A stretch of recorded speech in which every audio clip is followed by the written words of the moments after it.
Hey folks, welcome back for Lecture 4, Part 1, where in this part we're going to discuss some definitions that are going to help us out for when we get to our multi-unit operations. So in this part we're going to talk about what a recycle, a purge, and a bypass are.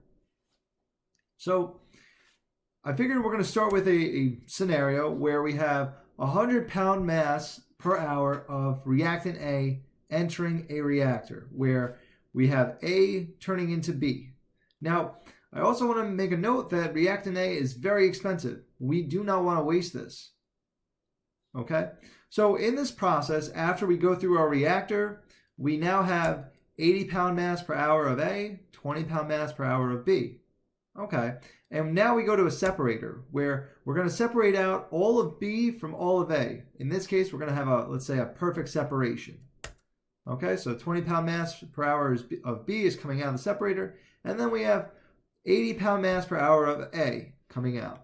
Now, we could just throw out all of this A. But as I mentioned before, A is an expensive reactant. We don't really want to waste this. So rather than wasting this reactant A, what we can do instead is recycle it, where we'll return it all the way back up to the very beginning of our process before our reactor, remix it back into the system so that we can not waste any of A and we can get more product B.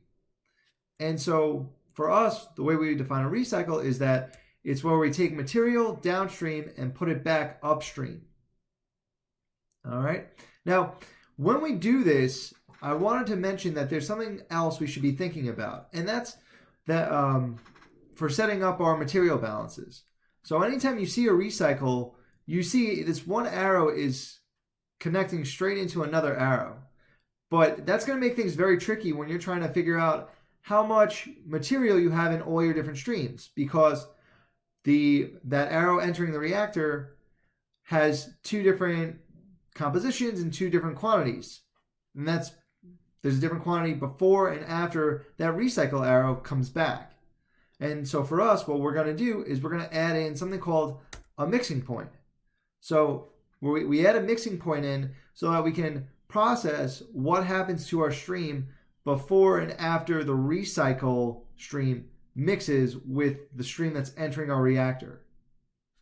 All right, and so just to give you some text to go along with this idea, whenever we have a recycle, it's a good idea to have that mixing unit, so that because we don't necessarily have a visible unit operation as we would have in industry, so this helps us determining the amount of chemicals in our different streams. All right, cool. Now the next term that we're going to talk about is something called a purge.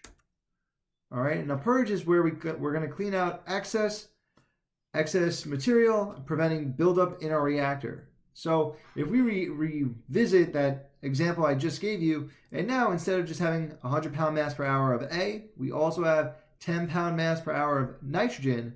We have that enter our reactor. We now are again going to have some product B being produced, 20-pound mass per hour of B being produced. And now again, we're going to separate this out where we isolate all of B, and we get a little bit of nitrogen coming out with B, and then we're going to, again, recycle A. And this time around, you see that we have 5-pound mass per hour of nitrogen.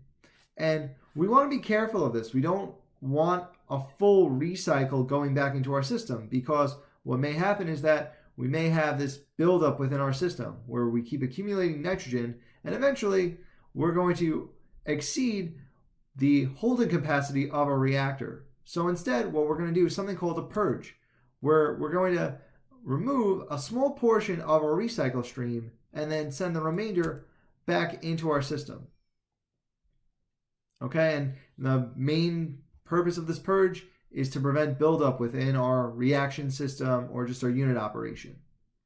And the final definition we have is a bypass. So a bypass is going to reroute a percentage of your chemical process, or your chemical around a process.